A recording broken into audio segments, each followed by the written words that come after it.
Hi, I'm Elijah Meeks.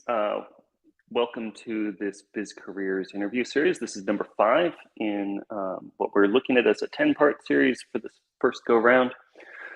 Biz Careers is a project by the Data Visualization Society that's looking at how people... I'm having technical difficulties right now. I'm hearing myself talk, which is not great. So let me... There we go. I think, unfortunately, this has been a day for technical difficulties.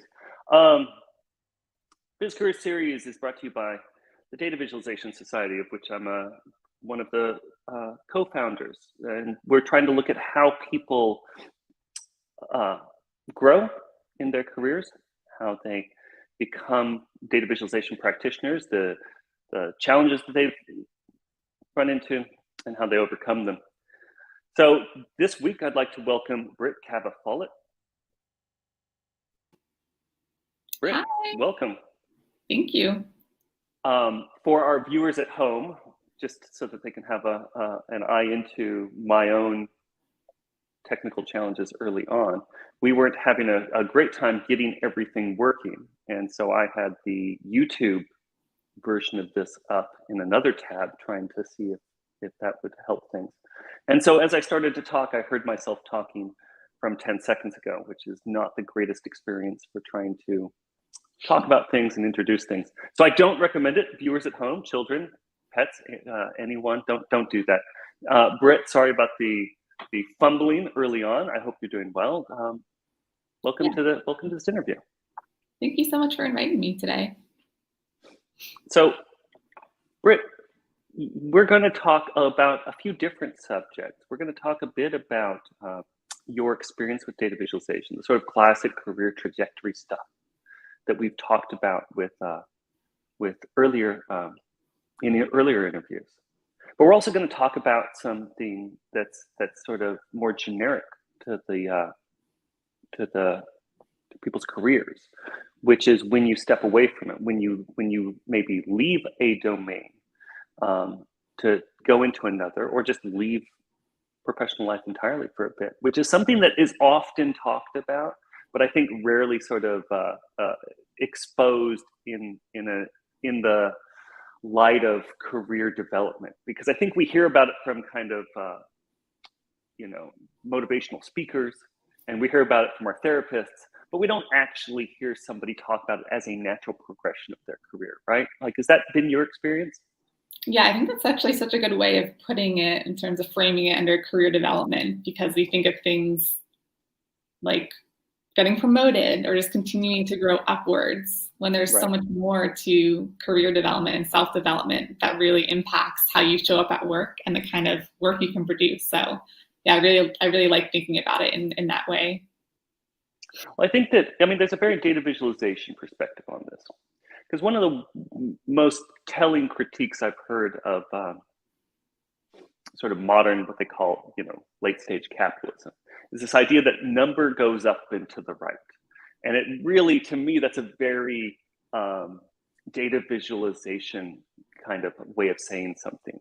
We imagine in the way that we produce charts and we try to empower our stakeholders, that's what they're always looking for. They're always looking for a line chart where the number is going up and to the right. And that's kind of how we design our careers, isn't it? We expect ourselves to first be a junior whatever, and then be a senior whatever, and then be a staff whatever, and then an executive whatever, and so on. And I think all of us, especially in data visualization, I always like to talk about, I was studying ancient Chinese history. And it's like, that was something that happened in our backstory, but it's not something that's happening any longer. And I wonder, before we get into that, I want to have I want to tease the audience so that they know that there's sort of something coming. But before we get to that part of it, talk to me about how you just got into data visualization. Yeah, definitely. So I've been practicing data visualization and analytics in general for about 8 years now. But when I, first started my career, I didn't start in analytics. I graduated in 2012. I had studied political science, and I ended up working, doing a full year of service with AmeriCorps.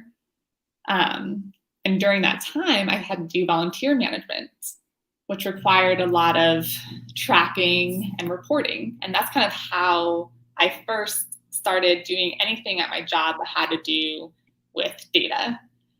And it was kind of that I started to realize that I was actually really good, especially at that component of the job, that I started to lean into it more. And at that time, Tableau, I think it was maybe like version 6 or 7 that I had first encountered for my first like true data viz type job, that I just fell further enamored with the world of analytics and data visualization, because I've always been a very creative person myself. So it was a way for me to start becoming a little bit more technical without it feeling like a lot of work. It felt like fun. And I think just that excitement I had when I initially picked up my first data visualization tool was really like the spark that then my career for the past 8 years has grown. So let me unpack a little bit of that, because you used some expressions that I've heard a lot, right? Which is, first of all, you talked about how you realized you were good at it. How did you realize you were good at it? Let's start there. What was it? Was it the feedback that you got, or was it some kind of internal sense? How were you evaluating your skills early on? Yeah, well, at first it was just really the immediate feedback I would get from my peers at work. So just seeing people express just so much gratitude for, maybe how much time I had saved them, or how amazed they were that they could, filter or click and drill down in different ways. Just like the excitement they had with seeing information that they had had this whole time, but seeing something new. I think that almost felt like adventure, right? Discovering something. I think that appealed to me. And made me want to do that more, right? That instant gratification just is really, really rewarding. And when I did start, publishing my I started publishing not my work, visualizations, but I created public visualizations. Right. Sharing. It started getting picked up by a lot of people, and people started viewing and commenting and sharing. And I think Tableau featured some of my visualizations for like the viz of the day. So it really started broadcasting my work more broadly. And I just couldn't believe that anyone really cared, to be honest. Like, I don't know. I think there was like the early days of like influencing, and influencer wasn't really like a thing at that time, but I felt like I was slowly becoming one out of nowhere. And that was just the rush, right? And it's kind of addicting in a way, because it's like, wow, like so this is even more. this is interesting, because the other thing that you said was that you were having fun.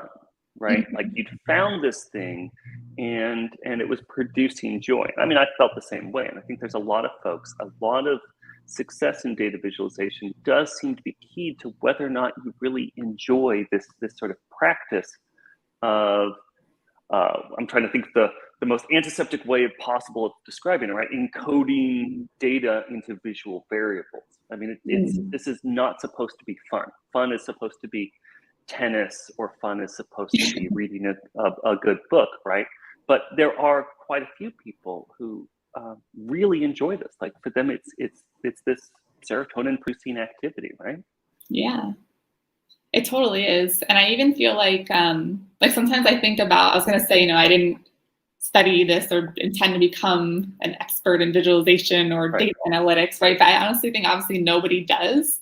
But I feel like the interests and passions you have in other areas will still show up in work. So like I at one point when I was younger, obsessed with Indiana Jones, wanted to be an archaeologist. I just love the idea of, as one does. Yeah, like stuff like that, right? But those things, and I also one time wanted to be a teacher, and like all those things actually still show up. And I think those are the parts of me that I tap into when I'm doing visualization and analytics. That like does make it fun, right? It's not necessarily like the tool exactly or whatever. It's just like those parts of my personality that fill me with energy get expressed in different ways in my work. And I think that's how I've started to view it, and less so of like, I don't know, like it has to be like a certain And I still feel like I'm finding, as I stepped away from work, I'm actually realizing how much of my identity was actually still there, even when I felt like I got lost in the work, if that makes sense. It's interesting because yeah, you do hear people struggling with their identity being their work, Yeah. and that's an interesting perspective on it to say actually it's more entangled than that, right? Like it's Yeah. actually that your work was kind of your identity too. I mean, especially um, yeah, I think it's a particularly interesting trap because most people, when they talk about being trapped in their work and their work becoming their identity, at least in my experience, the models are always like an investment banker or somebody that you know that when you were a kid, you weren't thinking this was a joyful thing. It was just, I wanted to do this to win. Um, and so I think Mhm. that when it comes to a career trajectory, wherein the early parts of it are described as fun and empowering and exciting, I think that seems like it's a harder one to cope with later on because it's much more wrapped up in your actual um, personality, right? Like it's not just a persona you put on to go and succeed in whatever Mhm. engineering or bank management or whatever, something that sounds very sort of less exciting. Mhm. Why don't we pull up your career journey visualization, and we can put a few images and things to it. Yeah. So when you're talking about first getting involved with data visualization, this is after college or this is during college? This was, so kind of seeds were set in college. Yeah, I'll take a quick step back, and the reason why, I know this is probably not a visualization folks were expecting, but I actually chose this one specifically because I was at a plant shop recently, yeah, and I was trying to buy like a snake plant, and I saw they had different sizes, right? So I wanted to get a small one because I wanted to be cheap, to be honest. I didn't want to pay for the bigger one. And I just thought I wanted to grow this small one to it'll grow. bigger, Come on. right? And like was asking her advice for picking the pot. And I'm sure a lot of people know this, but I'm newer to being a plant mom. But apparently in order to get the plant bigger, you don't want to put it right into a big pot, right? You have to, I guess, put it into a smaller pot for it to grow and for the roots to take hold. And then it's ready to go on to the next size pot. If you move it immediately to the big size pot, it's not going to grow like it would if you stagger it, if that makes sense. So I keep thinking about that ever since I went to that plant shop, because I think that is really like analogous to careers and my own Right. experience with my own career growth. But let's start with college days. There's some fun pictures here. So when I was in college, this is hilarious because I just love the Obama poster and Mhm. down This there. is such a certain era. I mean, this is Yeah, so certain era time here. capsule right here. But yeah, when I was in college, I got really involved in different charitable causes. I was really passionate about the environment. This is a photo of some club came to campus and threw out cards, just littered the campus. And all night, me and my friends decided we were going to pick it all up and recycle them and just yeah. So that was just kind of like early days. Hit the next one. Right, right. I was volunteering with International Rescue Committee, Save the Children. I was in Boston picking up cans. I did AmeriCorps where I set up food tours in Connecticut and worked on preventing food deserts. So I was very involved civically in school. And like I said earlier, it was when I was in AmeriCorps and really working on volunteer management that I started to actually have a need in my job to record, report, and really just demonstrate impact with data. Mm-hmm. So I was kind of lost at that point when I graduated school because, like I said, I had a degree in political science, didn't really want to go in politics per se. So I was a little lost, and I ended up after school or graduating and finishing AmeriCorps, I actually got into recruiting. I applied to hundreds of jobs. There was a recession at the time. I was just desperate for anything. I had to pay student loans off. So I applied to a job, got a job as a recruiter. And, that wasn't very satisfying or necessarily what I wanted to do. It was more of a need. So at that time, you can go to the next, move on to the next one. Hit it again. Yeah. So at that time, yeah, you can just pause it here. So at that time, I was a recruiter, but I actually got recruited or reached out to for a role at Cigna, which is a health insurance company in Connecticut. And at that time, it was a role that I actually went in, tried for, I had to take a test. I forgot what the role even was, but I didn't get the job. And then like 6 months later, that recruiter seemed to like something about me. And she was like, hey, we're building out this business intelligence team. It's going to be enterprise wide. We need to build our data warehouse. We need to start building our reporting out, our visualizations out. But this team's going to be brand new. And there's these tools like Teradata, Tableau, and other stuff that I'd never even heard of. And she was like, would you be interested? Which I honestly do not know why. She must have saw something. But that's what I was going to ask. So this is before you've done any, did you share some of your AmeriCorps, I think when you were AmeriCorps, was in the prior interviews for that role I didn't get, she saw that I was willing to learn. And they were looking for people, because some of the tools like Tableau, didn't have a lot of institutional knowledge at that point. So, nobody knew how to use it at that point. Yeah, so I was just lucky in that, it was the right timing, I guess. So I ended up getting that job. And before I interviewed, because Tableau was free for public use, I had pre-dabbled in it. And I came to the interview, and that obviously impressed them, right? Because I already, said I really like this tool, and I really did. So then I'm at Cigna, and that's my first. I was a business intelligence analyst. I was on agile teams working with medical economists, building out dashboards to really show healthcare cost trends. So that was what I was doing. Let me pause here, because I want you to put yourself in the shoes of somebody who's listening to this interview.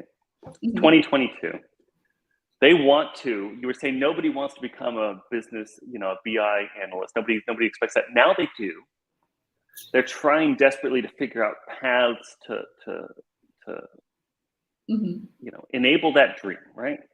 And they're listening to you say, well, Tableau was new and they just needed somebody to use Tableau, and there I am. How challenging is it for our field that so much of our field grew up in this sort of gold rush era? Because I saw it myself, right? I was willing to try D3, and that's basically the reason why I'm where I am now. And that's got to be very challenging, right? For folks who are looking at it now, and there is a wealth of institutional knowledge. There is a wealth of resources and boot camps and books and everything to learn all of this stuff. And what there isn't is that easy step into a really fulfilling role.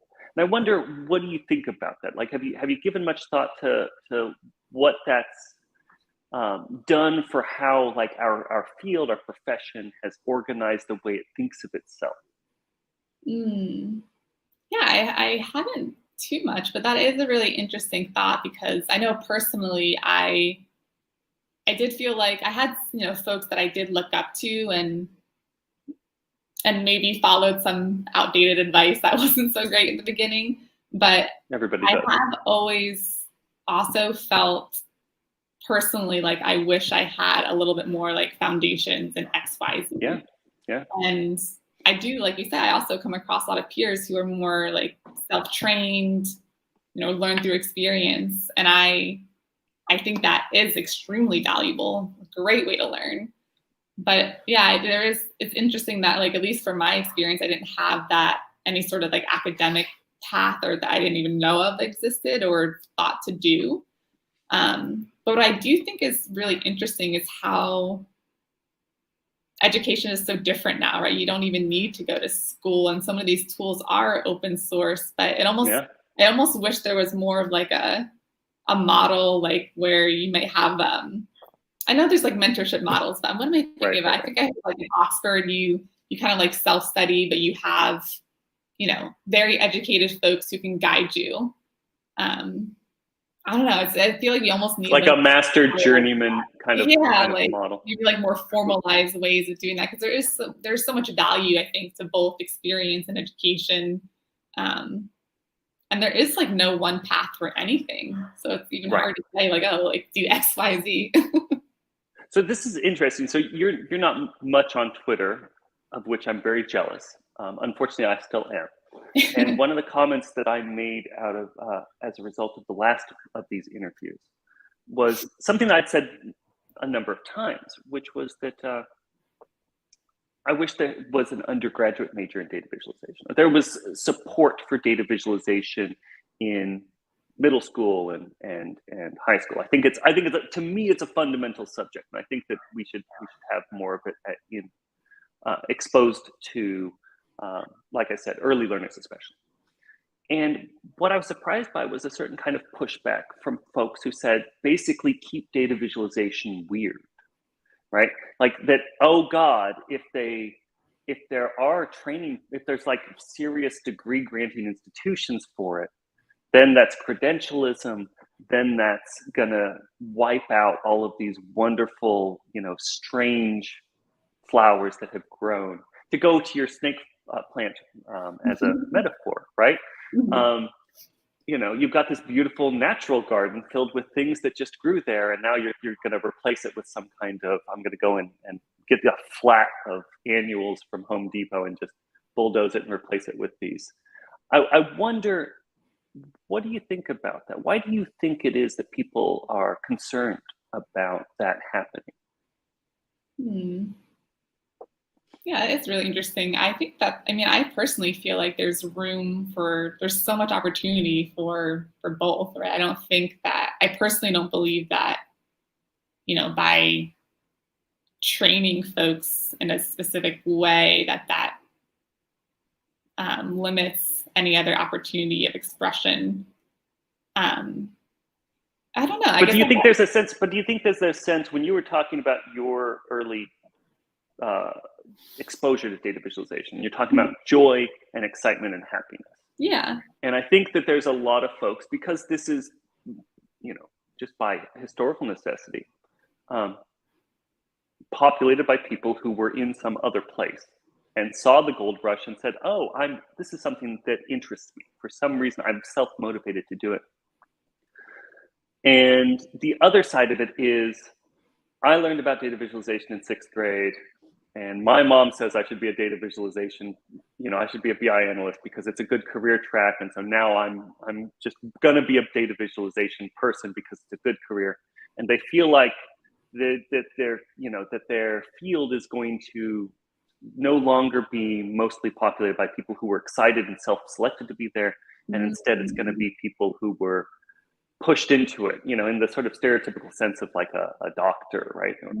I'm sure that there are people who still want to be doctors, but many people who are doctors are there because they know it's a good career, or their parents knew it was a good career, right? Yes. Oh, yes. Okay. I see what you're saying.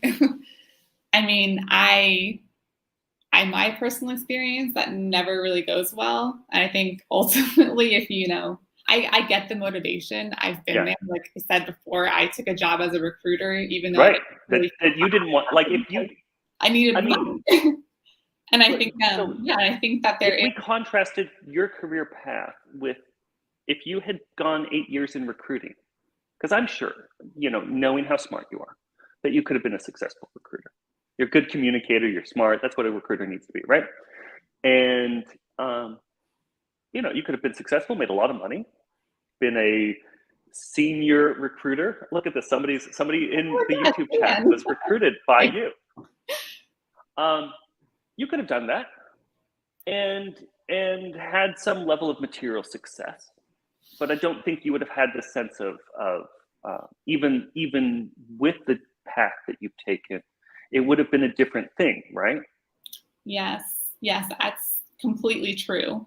And I feel like, I know, it's really interesting because I personally I've had my own experiences and seen a lot of people who might make decisions based on other motivations. Mm-hmm. And I think ultimately you end up one day realizing that your external world no longer matches like what your internal world does, right? Like there's a misalignment that will happen. I think we used to hear like the term growing up for me that was popular was midlife crisis, but I think people are having those crises earlier in life. And I think that we just have them all the time. I think life is a series of things coming together and falling apart anyways. So I'm happy that in the beginning of my career and thankful that like like I said, it is luck. I just happened to be lucky that it was at that time, and that I also really genuinely liked it. But then the problem that I faced was I liked it too much and let it consume my life. But I certainly hope and I would want to work in the future with a team of folks who were in it because they genuinely, found joy in the work. And I think when you no longer find joy in your work, it's time to just take a step back and assess. I think that's best for you and best for those around you, right? Which is something I've had that experience recently of having to do.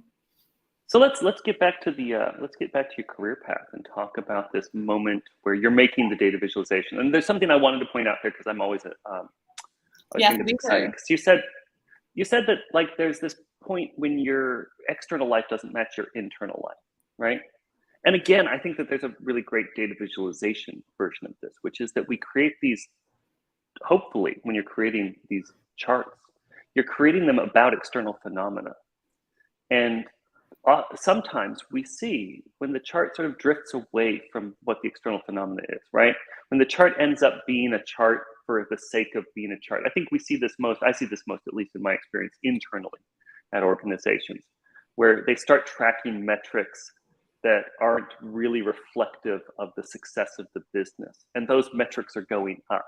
And you get to this strange point where the company itself is having its own kind of crisis, in the same way that you're talking about this sort of individual crisis in their lives, which is that we are tracking our own metrics. And if the metric that we're tracking is number goes up and to the right, I'm now a senior data visualization engineer, I'm now a staff data visualization engineer, I'm now this, right? That is not necessarily reflective. It's not a proper metric for your fulfillment and enjoyment of your life. Right. That is so true. And also, I think of this, I know we're not talking about imposter syndrome, but I also think this reminds me of something Cheryl Strayed says, where she talks about something called ITS that everyone has, an inner terrible someone. I feel like you also have a lot of self-critique you also bring along the journey. And if you're also, like you said, looking at the wrong metrics, maybe that are guiding how you define like your success and your happiness in life, I feel like that like inner terrible someone is the one that kind of like points you to those things and it's like, oh, like this is happening, my followers are dropping, or like I'm not at this, fancy named company. It's like those are the things that then start. Yeah, I think someone needs to build a dashboard for that inner terrible someone. And it does have to be my social media clout, my job title, how much money I'm making, and just a bunch of things that seem like they should make you happy, but oftentimes don't. So talk to me, but let's make this a bit more centered, a little less theoretical. Talk to me a bit about what we're looking at here. What's this? Yeah, so some of these are some of the visualizations I published early on to Tableau Public. The first three that were shown there were just really popular ones. So this sentiment analysis, I think I might have been one of the early folks to explore the Python Tableau integration. Because at the time it was just released, it wasn't supported or anything like that. And I experimented with it, looking at sentiment in songs. I traveled to Philly and I think it was Philly, somewhere. I traveled to a user group on this. And then subsequently, Tableau republished my personal blog post about this visualization to their company blog. So even to this day, I actually get people messaging me about this one. And so I'm wondering if I actually don't know the status of TabPy or Python and Tableau, but somehow this is actually still very helpful. And this is something that I just did early on because I was curious about it myself. And at that time, I was also learning Python. So it was, it just happened to strike a lot of people. And then that Airbnb one, nothing super, like some of the stuff I'm honestly, embarrassed to show, but this is early work. And the Airbnb one, I never thought was anything special, but that one I think ended up having 166,000 views and I believe Tableau used it to help explore building out a feature. But yeah, so I was publishing. When I got my job at Cigna, I started getting engaged with the public community.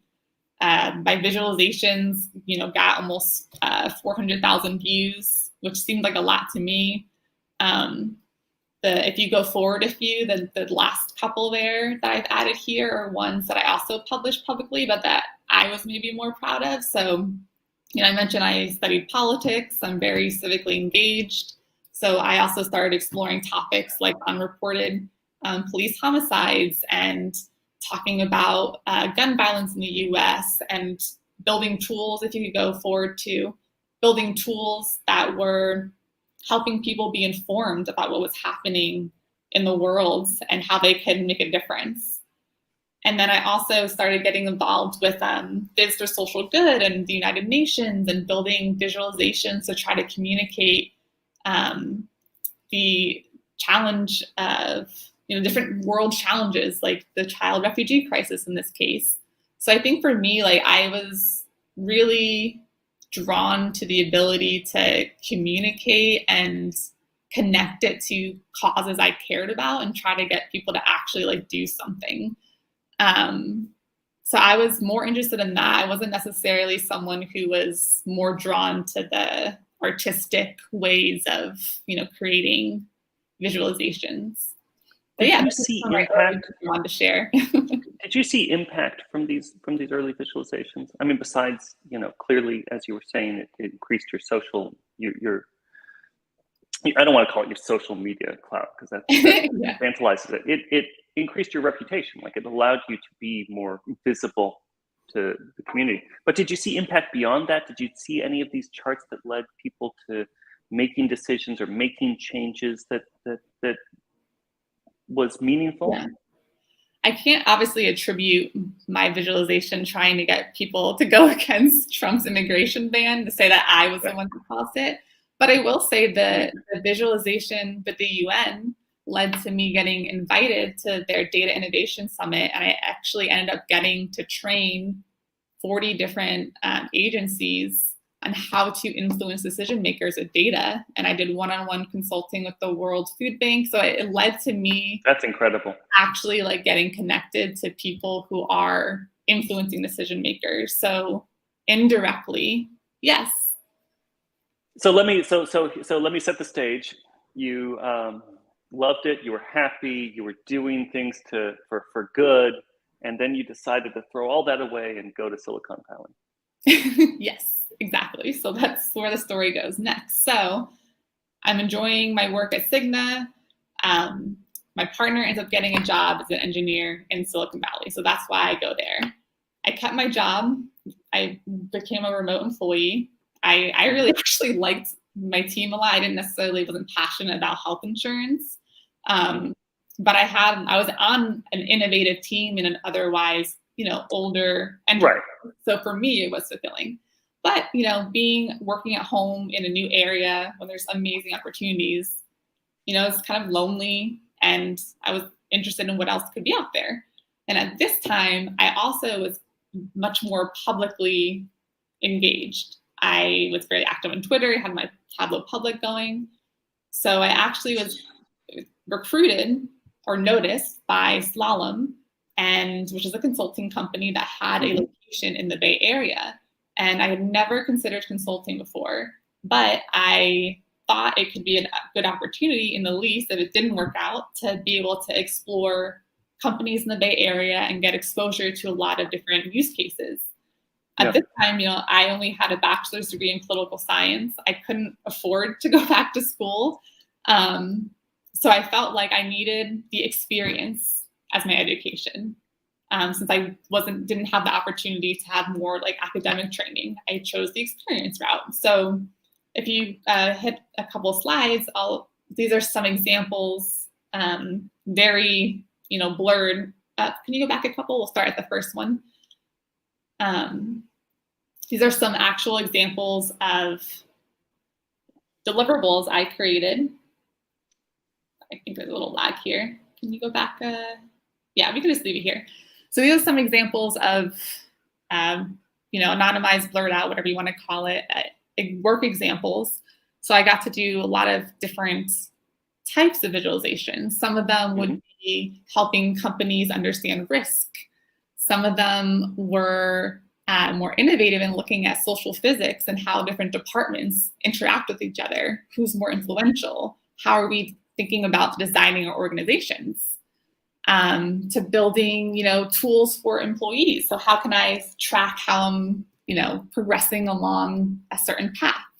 So really building practical Tableau, not just Tableau, Tableau visualizations. Oh, go ahead.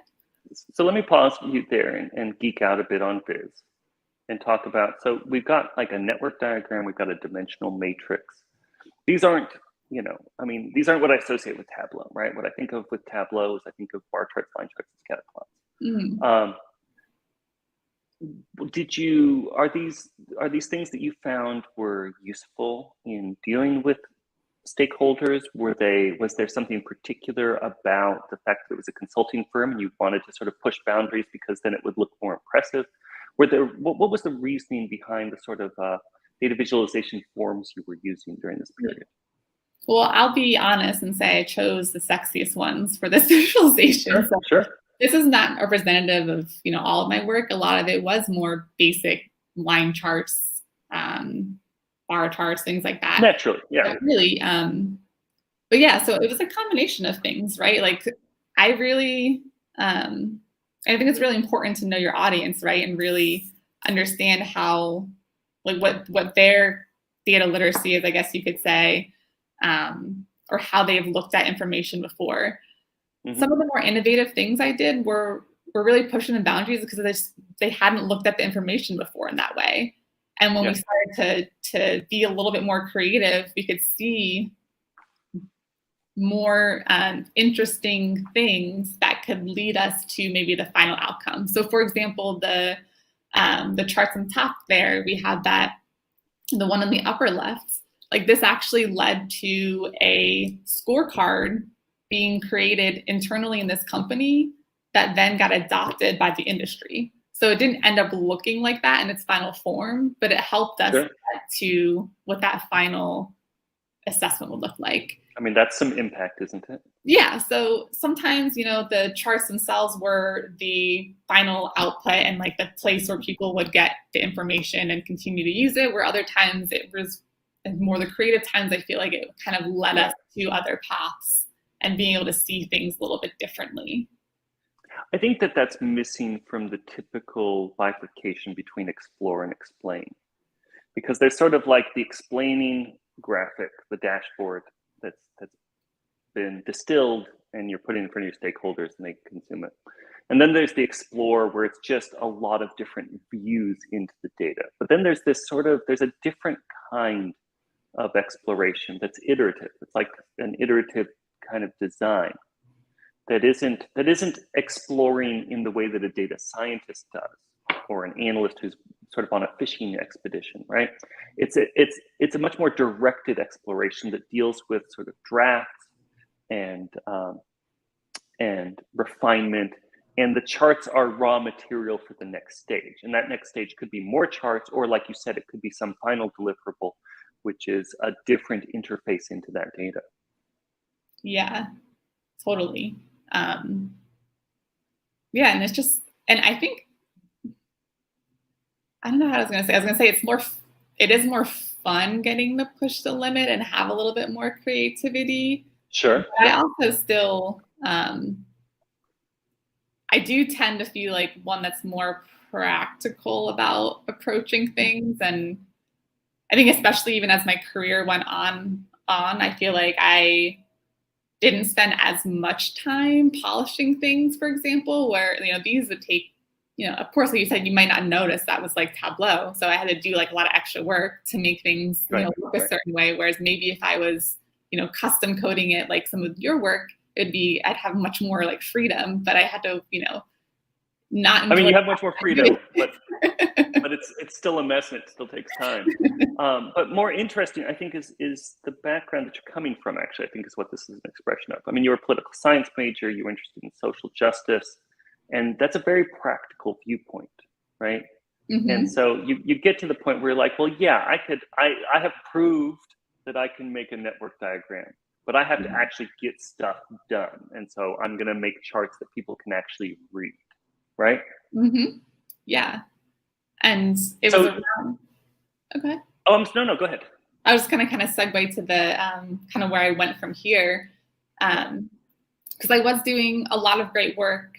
This is just like an example of me creating like guides and stuff, but I was really enjoying my time consulting, and I ended up getting reached out to by a recruiter from Facebook to join their social impact team. So that was, I didn't even know that team existed. And because it was so aligned with my values and that part of me that was always there, that I love, you know, giving back and really like doing something in the world that's positive, I just went for it. So this is just, you can just skip through some of these quickly. I just wasn't sure if people were familiar, but essentially I worked on a partnerships team, which was the team that worked with nonprofits. So working really on peer-to-peer fundraising, crisis support, blood donors on Facebook. So working with the blood banks. We had a mutual aid platform called Community Help. So working with a lot of nonprofits to help get people things like food and water during a crisis. And we even had like a mentorship tool. So I was the analytics lead, and it was during this, it's just, yeah, you can just let this go. It's just a video of my time there. But it was such an amazing experience for me because it seemed like the biggest, you know, company that I worked for. The job was everything I could ever want. It was truly a dream come true. I started doing less visualization and more, I would say, more like true analytics and communicating my messages more through like a PowerPoint deck, right? Not necessarily through a data visualization, though of course I built our dashboards, I set our goals, worked on KPIs, made sure that the team was very data fluent. But I spent a lot more time about then taking the data from those visualizations or, you know, the databases and then making people care about it, which is completely different. And I loved it. I mean, it's different in action. It's the same in intent, though, right? Like, I mean, it's trying to make people care about. Yeah, I felt like in the past I was more like passive, if that's the right word, whereas like more so like building things and people coming to me, where I feel like I had a shift as I started, where I was more so me, you know, proactively saying, hey, we need to pay attention to this and here's why. And if it's a visualization that you need to convince you, that'll be part of it. But if it's something else, it will be something else. But data will still be driving it. I think that passivity, that reactive approach is common to a lot of folks in the profession. That they it's the sort of, you know, if you build it, they will come kind of perspective, rather than this more active, more attempting to convince somebody approach, which, you know, involves more than just the chart. Like this is, you know, to my mind, I've become more and more interested in the UI and the UX of an application wherein the chart exists in it, but it's the similar kind of constructive model that you're talking about with a slideshow or anything like that, where the chart is part of the material. It's almost, for me, I feel like I'm betraying myself because I think that charts are really powerful and important and valid. But it gets back to the model of the academic paper or any kind of sort of paper where you have figures that support your argument, and the figures themselves don't just stand on their own. I think we have tried in this almost utopian way to build charts that can be read on their own, that can exist on their own, that can somehow like stand up and carry their own water and raise themselves and affect the impact and change that they should all on their own. And it's a difficult, I mean, that's a lot to ask of like the perfect data visualization and the person who is tasked with creating the perfect data visualization. And I think it really does. I think it really is this theme underneath a lot of the conversations around data visualization for the last decade. Yeah. yeah, I can remember early on in my career just being devastated when I would look at views and see, oh, like I thought everyone would be using this dashboard. Why aren't people using this? I put all this time and effort and train. But it's just, but you're right. It's like, it's not necessarily, I don't know, it's not necessarily like something to take personally, but more so to look at, okay, well, why could this be? And maybe think about how you're communicating and changing that up a little bit. But yeah, so I just feel like my personal way of like what I've done after the visualization has kind of changed as I matured in my career, where now I feel like I used to maybe end there and then continue to go back to that, where now I do so much more on top of that. So let's talk about that. So you're at Facebook, you're drinking wheatgrass shots on top of the garden roof deck, and then you say, this is terrible. Like, what happened? Well, so I was in my dream job. The dream job, the dream type of work I was doing, and also surrounded by other people, who really care about that field of work.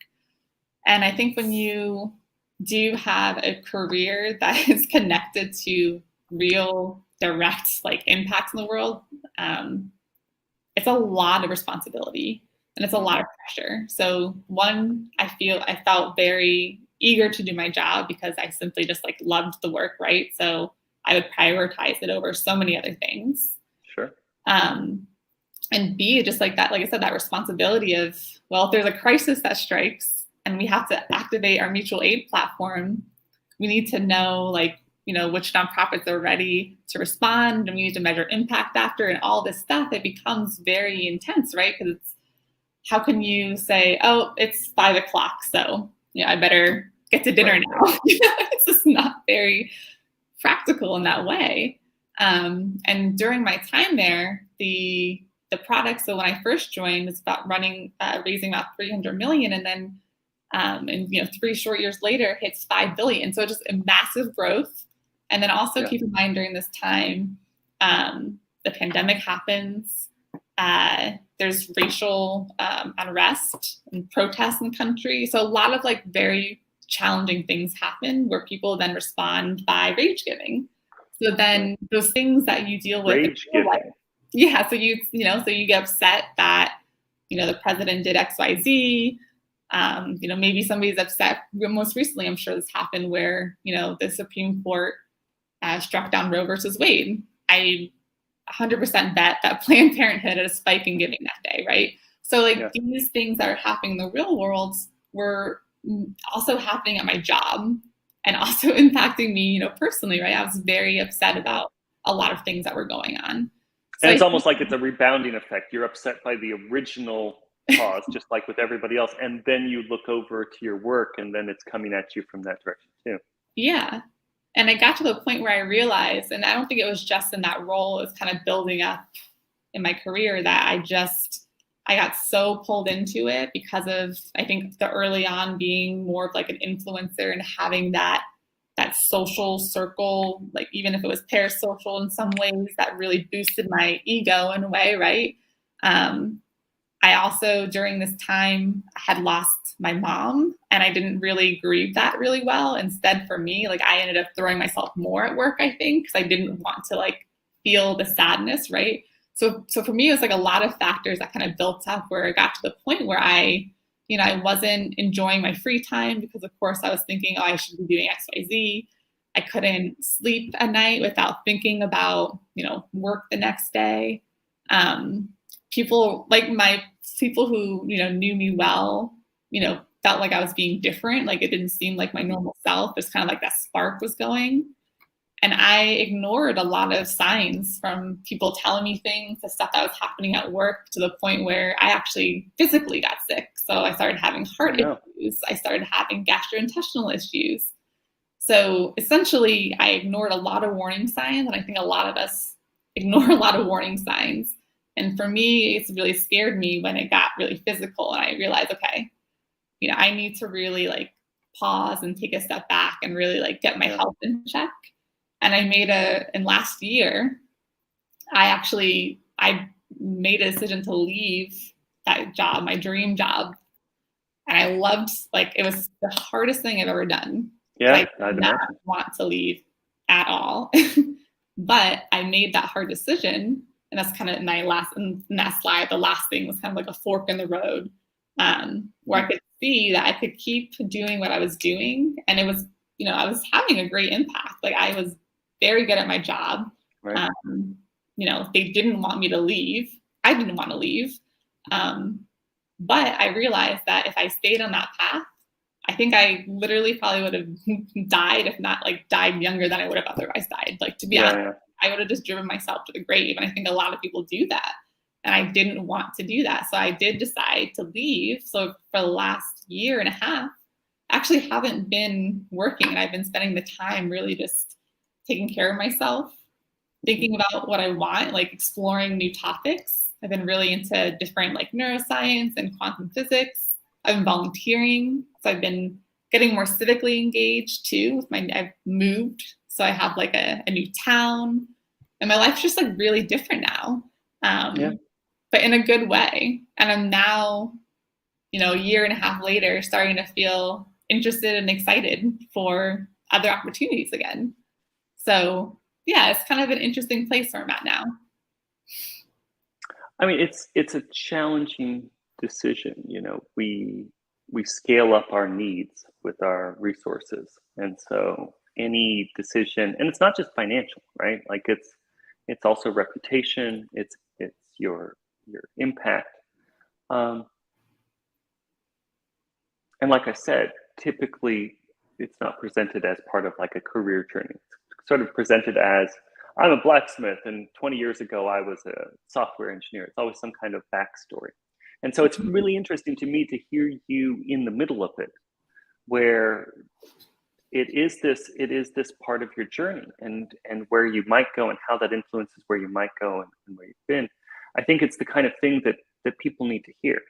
That typically the people who want to learn about careers are early career folks, and they don't want to hear stuff like this, and they should. Right? Because you can't just plan out your career and say move number up and to the right for the rest of your life. You have to recognize your own humanity, your own embeddedness in a sort of physical and social reality. I hate to get sort of touchy-feely about it, but it's a fact. You're not like a Facebook employee. That's not your soul. That's not the sole expression of who you are. I wonder, have you done anything, like, have you touched data visualization at all in the last year and a half, or is it like, do you occasionally late at night go into Tableau and put in like snake plant data or something? I don't touch data visualizations really so much anymore, but I am like still a spreadsheet person. So I have spreadsheets for everything. So I will say I do that. But yeah, I've just been trying to do whatever, when you have the time, right? What do? I guess you do whatever you feel like doing, right? So I've been called in different ways. And I think because I did so much visualization, maybe not so much anymore. But I just wanted to go back real quick to that one point you were just making, where I feel like in terms of career growth and, making a decision to take a break or not, I also think that there's something to be said about leadership that isn't necessarily discussed, right? So when I was at Facebook, for example, I had a breaking point, and I actually, during a team meeting, gave a presentation about burnout, my experiences, and was very honest about certain things I had never shared publicly or to my colleagues before. And I remember ending that meeting, and I was so embarrassed. Because why did I just do that? I shared some embarrassing pictures. I shared just personal details that I didn't want to share. But I felt like somebody had to say something. And I can't tell you how many messages I got after that telling me how brave, how courageous, how much of a leader, how much of a leader. 100%, yeah. And I think we don't think of being a leader as being vulnerable, or even just, even when I think about being a leader, when I now have done so much self-care that we call it, right? I think taking care of yourself is being a leader. So if you're, leading a team, like, you should be taking PTO, right? You should be modeling healthy behaviors to your team. Right. And I think that part of leadership doesn't necessarily formally get as discussed as much, but I think they really are importance to being a leader and to growing in your career. So, like I said, I haven't been working for a year and a half, but I personally don't feel like I've taken, a couple steps back. I feel like I've taken a leap forward, to be honest, and I'm even more excited for whatever it is that I do next. I do hope it is in, data analytics, and that data visualization still is part of my job. But I just know that I'm going to be going into that position with a way better understanding of myself, my boundaries, my priorities. And, taking the time away from work really allowed me to build up parts of my life that I felt like I do prioritize for so long. I mean, it's important advice. It's important advice for anyone. And it's particularly important advice for people who are in high pressure careers and who are pushing themselves and who, as you said earlier, are blurring the boundaries between who they really are and who their professional life is. Mm-hmm. The vulnerability thing is really tough from a leadership perspective. I'm a chief innovation officer now, and it's a startup, but there's much more leadership, like explicit leadership aspects to it than what I've ever experienced before.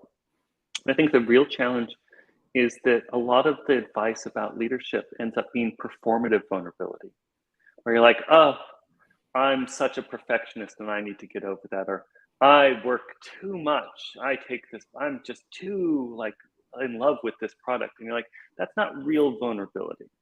Real vulnerability is talking about breakdowns and failures and pain and human stuff, the messy, ugly human stuff. And so I want to, I can echo what your colleagues said to you, which is that is brave, that is leadership. It's powerful, it's important, and we don't get enough of it. And I'm just so glad that you brought this perspective to this series, because it's so necessary. It's so necessary. I wanted, when we were getting together to co-found the Data Visualization Society, one of the main things I wanted was to provide guidelines, not like guidelines for how to make charts, but for how to be successful in your career. Because the joke I always made was, it's easy. Just be an arrogant, person who thinks they can sit there and talk about data visualization. It worked for me. I just stepped into it, in the same way that you stepped into it. We stepped into data visualization in a certain period where it was very easy to get in. And I knew that wasn't reproducible. And even if it was, it's not healthy, because what you want isn't the people who just have an overabundance of self, of ego.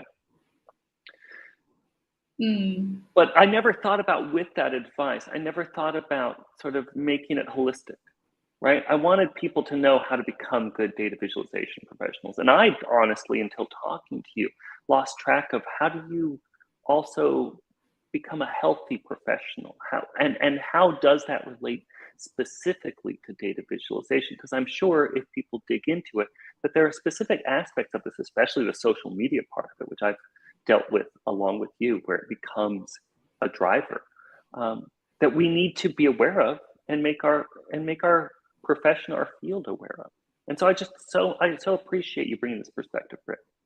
Thank you so much. Yeah, I'm really thankful that you gave me the time to chat with you today. It's been a while since I've been a little bit public, but I'm definitely ready to start sharing a little bit more of my journey, just kind of figuring out the best way to do that. So yeah, thank you so much. Wonderful. Well, you take care. Thank you.